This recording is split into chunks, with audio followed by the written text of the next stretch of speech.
Hello दोस्तों, आज हम बात करेंगे कुछ इंपॉर्टेंट एक्टिविटीज़ के बारे में जो आपको सोने से पहले अवॉइड करनी चाहिए यदि आप एक प्रॉपर स्लीप चाहते हैं। तो ये इंपॉर्टेंट एक्टिविटीज़ की लिस्ट का सेकंड पार्ट है। हमने इसके फर्स्ट पार्ट में एक्टिविटीज़ पर बात करी थी जो आपको अवॉइड करना चाहिए। आज उस लिस्ट को कंटिन्यू करेंगे और इंपॉर्टेंट ऐसी चीज़ों के बारे में बताएंगे जो आपकी स्लीप साइकिल के साथ इंटरफेयर करते हैं और आपको अच्छी नींद आने नहीं देते हैं। इन सारी चीज़ों को ज़रूर फॉलो करिए यदि आप चाहते हैं कि आपको स्लीप अच्छी आए। टॉपिक पर जाने से पहले जो लोग हमारे चैनल पर नए हैं उन्हें रिक्वेस्ट करूँगा कि चैनल को सब्सक्राइब करें, वीडियोस को लाइक करें, शेयर करें, फॉलो करें, कमेंट करें, पूरा देखें ताकि चैनल को कंटिन्यू करने के लिए हमें मोटिवेशन मिलती रहे। चलिए शुरू करते हैं इंपॉर्टेंट वीडियो। सबसे पहले सोने से पहले आप ये कोशिश करिए कि आप बहुत गुस्से के हालत में सोने को ना जाएं। कई बार क्या होता है कि परिवार की किसी झगड़े लड़ाई की वजह से या किसी इशू की वजह से आप बहुत गुस्से में सोने को जाते हैं तो कई घंटे नींद नहीं आती है, या बहुत ज़्यादा मानसिक तनाव की हालत में सोने को नहीं जाए। कुछ ऐसा कोशिश करिए कि मेडिटेशन करके, योगा, प्राणायाम, डीप ब्रीथिंग एक्सरसाइज करके मन को शांत करने का प्रयास करिए। यदि आप तनाव की हालत में या गुस्से की हालत में सोने को जाते हैं तो इससे आपका ओवरऑल स्लीप साइकिल कॉम्प्रोमाइज़ हो जाता है और इससे आपकी ओवरऑल नींद कॉम्प्रोमाइज़ होगी, नींद कई घंटे तक नहीं लगेगी, आपका ओवरऑल टाइम बिगड़ेगा। तो कोशिश करिए कि आपका बहुत ज़्यादा मानसिक तनाव नहीं हो, मेंटल स्ट्रेस या गुस्सा आपको ना हो। इसके अलावा सोने के पहले आपको बहुत ज़्यादा किसी भी चीज़ पर ओवर थिंकिंग नहीं करना चाहिए। कोशिश करिए कि जो जो चीज़ें आपको विचलित करती है उसके बारे में आप रात को नहीं सोचें। आप ज़्यादा सोचोगे, ओवर थिंक करोगे, चाहे फ्यूचर के बारे में, लाइफ के बारे में, किसी भी चीज़ के बारे में, तो वो आपको परेशान करेगी, नींद नहीं लगेगी। तो बहुत ज़्यादा ओवर चिंता करना या वरी करना किसी भी चीज़ के बारे में, चाहे आपकी हेल्थ के बारे में, चाहे लाइफ के बारे में, फ्यूचर के बारे में, नहीं करना चाहिए। ये आपकी स्लीप के साथ इंटरफेयर करेगा और आपकी स्लीप साइकिल को कॉम्प्रोमाइज़ करेगा। तो ओवर थिंकिंग नहीं करना है, किसी बारे में चिंता नहीं करना है, चिंताओं को छोड़ करके सोने को जाइए तो ही आप एक अच्छी नींद पा सकेंगे। इसके अलावा कोई भी तरह का प्रॉब्लम सॉल्विंग या वर्क में एंगेज मत होइए। सोने से तुरंत पहले यदि आपका ब्रेन स्लीप मोड में रहेगा तो सो आप पाएंगे। यदि आप अपने ऑफिस का सारा फाइल वर्क लेके उस टाइम पे बैठ जाओगे या कोई इंपॉर्टेंट क्रॉसवर्ड पजल लेके बैठ जाओगे या कोई काम लेके बैठ जाओगे तो उसमें आपको नींद नहीं आएगी और आपका माइंड एंगेज रहेगा, वर्क में एंगेज रहेगा। तो आपका जो ऑफिस वर्क है या जो दिमाग लगाने वाला जो कॉन्सेंट्रेशन का काम है उसको एटलीस्ट सोने से 1-2 घंटे पहले ख़त्म कर दीजिए, नहीं तो आपकी नींद कॉम्प्रोमाइज़ होगी। इसके अलावा बहुत ज़्यादा अगर स्टिमुलेंट कोई मेडिसिन आप ले रहे हो, जैसे वेट लॉस मेडिसिन है, ADHD attention deficit hyper activity syndrome की मेडिसिन या डीकंजेस्टेंट है, ये मेडिसिन अगर आप सोने से तुरंत पहले लेते हो तो ये आपकी ब्रेन को एक्टिवेट कर सकता है जिससे नींद कॉम्प्रोमाइज़ हो सकती है। इसलिए ये दवाइयों को एटलीस्ट सोने से तुरंत पहले मत लीजिए जो कि आपकी नींद के कॉम्प्रोमाइज़ करने में इंपॉर्टेंट रोल कर सकती है। इसके अलावा एक है वाइंड डाउन टाइम का कॉन्सेप्ट, यानी सोने से तुरंत पहले अगर आप कोशिश करो कि आधे से 1 घंटे का ट्रांजिशन टाइम रखो जिसमें आपका स्ट्रेसफुल या जो भी एक्टिविटीज़ है उसको आप बंद करके सोने के लिए आ जाओ और उसमें अपने मन को रिलैक्स करने का कोशिश करो, तो एक थोड़ा सा आपको बेटर नींद आएगी। ये एक बफर टाइम क्रिएट करता है जिसमें आपका माइंड रिलैक्स होता है और आप प्रॉपर स्लीप कर सकते हो। इसको वाइंड डाउन टाइम बोलते हैं। अलग अलग व्यक्तियों के लिए अलग अलग हो सकता है, किसी में आधा घंटा, किसी में 1 घंटा। पर तुरंत आप काम करके निपटा के आके तुरंत सो गए वैसे आप करोगे तो आपको नींद नहीं आएगी या मुश्किल पड़ेगा।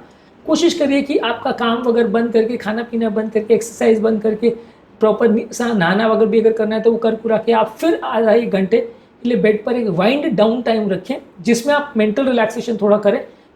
टाइम पे थोड़ा योगा मेडिटेशन वगैरह कर सकते हैं। इससे थोड़ा सा आपको बेटर लगेगा और आपकी नींद बेटर लगेगी। तो इसमें आपको कोई मोबाइल फ़ोन भी नहीं देखना, कोई काम भी नहीं करना, कोई ऑफिस वर्क भी नहीं करना। इसको वाइंड डाउन टाइम बोलते हैं, इसको फॉलो करिए। इसके अलावा एक और चीज़ इंपॉर्टेंट है कि सोने के टाइम जब आप बेड पर आते हैं तो उसको कोई और एक्टिविटीज़ के लिए यूज़ मत करिए। इस दौरान टीवी देखना, खाना खाना या वर्किंग करना, ये सारी चीज़ें आपके बेडरूम में नहीं होनी चाहिए। ये सिर्फ चीज़ों का, अगर पॉसिबल है घर पे कई कमरे हैं तो अलग कमरे ही होने चाहिए। वो सारी चीज़ें जब सामने दिखती हैं तो थोड़ा सा आपका ध्यान डाइवर्ट करती है और आपका मन उसमें लगा रहता है। तो टीवी भी देखना, ये सब सोने से तुरंत पहले नहीं करना चाहिए। बहुत ज़्यादा खाना खाना भी बेडरूम में नहीं करना चाहिए और वर्क का एनवायरनमेंट भी वहाँ पे नहीं होना चाहिए। ये आपकी स्लीप के एनवायरनमेंट को कॉम्प्रोमाइज़ करता है। जो स्लीपिंग का कमरा है, खासकर उन लोग को जिनको इंसोम्निया का प्रॉब्लम है, वहाँ स्लीप के कमरे को स्लीप के लिए ही यूज़ करिए, उसको वर्क प्लेस मत बनाइए, नहीं तो नींद लगाने में प्रॉब्लम होगी। इसके अलावा कई बार लोग वीकेंड्स के टाइम बहुत लॉन्ग टाइम तक जागते हैं।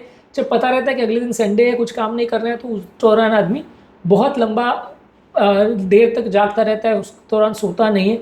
तो अगर इस तरह की चीज़ें आप करोगे तो बाकी दिन आपका स्लीप साइकिल डिस्टर्ब होगा और आपको सोने में दिक्कत आएगी। तो वीकेंड्स के टाइम पे भी आपका स्लीप टाइम लगभग सेम होना चाहिए। आधा घंटा 1 घंटा का वेरिएशन तो चलेगा, पर ऐसा मत करिए कि बाकी दिन आपको ऑफिस जिस दिन है उस दिन आपको 10 बजे सो रहे हो और जिस दिन वीकेंड है उस दिन रात को 3 बजे सो रहे हो, तो आपका स्लीप साइकिल डिस्टर्ब होगा और ओवरऑल आपका सोने का जो पैटर्न है वो कॉम्प्रोमाइज़ होगा। इसके अलावा लेट नाइट स्नैक्स मत करिए। कई बार क्या होता है, ज़्यादा फैट और शुगर वाले खाद्य पदार्थों को यदि आप सोने के तुरंत पहले अगर खाते हो तो ये आपकी स्लीप साइकिल के साथ इंटरफेयर करता है, जिससे आपका डाइजेस्टिव प्रोसेस चालू हो जाता है और पेट उसको कई घंटों तक पचाता रहता है, नींद आपकी कॉम्प्रोमाइज़ हो सकती है। सोने के तुरंत पहले कोई भी स्नैक या कोई भी खाद्य पदार्थ को फ्रिज में जाके खाने की कोशिश मत करिए। कई लोग की आदत होती है कि सोने के टाइम बीच में भी जाके या सोने के जस्ट पहले जाके फ्रिज में खा लेते हैं कुछ ना कुछ, तो इससे आपका थोड़ा स्लीप पैटर्न डिस्टर्ब हो सकता है। उम्रदराज लोगों में इसका थोड़ा ज़्यादा प्रॉब्लम होता है। इसके अलावा कोई ब्राइट लाइट नहीं होनी चाहिए कमरे में। अगर आप सोने से तुरंत पहले अगर आपके कमरे में कोई ब्राइट लाइट है तो उसको अवॉइड करिए, कर्टन्स का प्रयोग करिए। अगर बाहर से लाइट आ रही है तो रूम में भी अगर कोई लाइट है तो बिल्कुल सॉफ्ट लाइट होनी चाहिए और सामने से आंखों पर नहीं पड़नी चाहिए, साइड्स वगैरह से पड़े तो ज़्यादा अच्छा है। ये आपकी स्लीप साइकिल को बेटर करेगा। कमरे में अगर ब्राइट लाइट का एक्सपोजर होगा, अगर मान लीजिए एक ही कमरा है और वहाँ पे आप सो रहे हो और कोई बच्चा पढ़ रहा है या कोई ऐसा काम हो रहा है तो वो भी आपकी स्लीप के साथ इंटरफेयर करेगा। अब कई घरों में जहाँ एक ही कमरा है तो वहाँ मजबूरी होती है, आप कुछ कर नहीं सकते, वैसी चीज़ों में एडजस्ट करना पड़ता है। लेकिन जहाँ मल्टीपल कमरों का ऑप्शन है वहाँ पे इस तरह की चीज़ों को आप अवॉइड करेंगे तो अच्छा है। उस दौरान ब्राइट लाइट आपकी स्लीप प्रोसेस को इंटरफेयर कर सकती है। इसके अलावा उस कमरे में बहुत ज़्यादा अलार्म के साउंड्स या घड़ी की टिक टिक या ऐसा कोई साउंड्स नहीं आने चाहिए। अगर इस तरह के कोई भी साउंड्स अगर आ रहे हैं उस कमरे में तो आपका स्लीप का एनवायरनमेंट डिस्टर्ब होगा। सोने के टाइम आपका फ़ोन भी नहीं बजना चाहिए। कई लोग को जैसे मेरे जैसा है जिनको इमरजेंसी पड़ती है तो रात को 2-3 बजे भी फ़ोन बजता है तो स्लीप इंटरफेयर होती है। कई बार ऐसा होता है फ़ोन आता है तो उसके बाद नींद नहीं लगती, ऐसा होता है। लेकिन हमारी तो मजबूरी है, प्रोफेशनल लिमिटेशन है तो हमको रखना पड़ता है फ़ोन। लेकिन अगर पॉसिबल है तो स्लीप मोड में फ़ोन को या डू नॉट डिस्टर्ब मोड पे फ़ोन को करके या फ्लाइट मोड में करके उसको छोड़ दीजिए ताकि घंटी बार बार ना बजे। अलार्म क्लॉक भी एटलीस्ट आपका बार बार नहीं बजना चाहिए, आपके किसी फ्रेंड रिलेटिव का भी बार बार नहीं बजना चाहिए। अगर आपकी स्पाउस सो रही है उसको रात को 4 बजे उठना है, 5 बजे उठना है तो आपकी स्लीप को इंटरफेयर कर सकता है उसका अलार्म क्लॉक।